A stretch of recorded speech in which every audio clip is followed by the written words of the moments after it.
আজি আমি এই সুৰক্ষণত উপস্থিত আছোঁ হোটাৰ পৰা চিকাইঘাট পাৰাপাৰ সংযোগ দলঙৰ মাজত। আমাৰ লেচিগৰাকীয়ে আজি ৰাইজৰ সাক্ষাৎ অশেষ কষ্ট বলত এই দলংখন উদ্বোধন কৰিছে।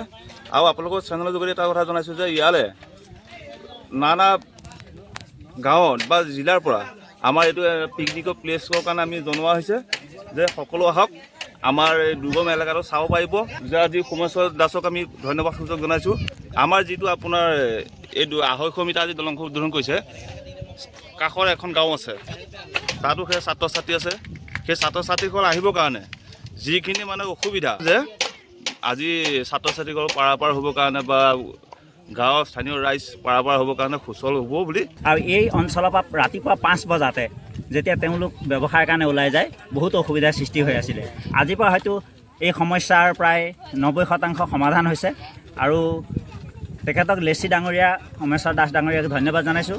এই ফুৰফুৰীয়া দেৰগাঁও সংযোগী শিকলি চাপৰিৰ পৰা যিটো হোটাৰ সংযোগী পথটো, এই পথটোৰ আজি এই বাঁহৰ দলংখনে ৰাইজৰ বহুদিনীয়া অসুবিধাৰ সমাধান ঘটাইছে।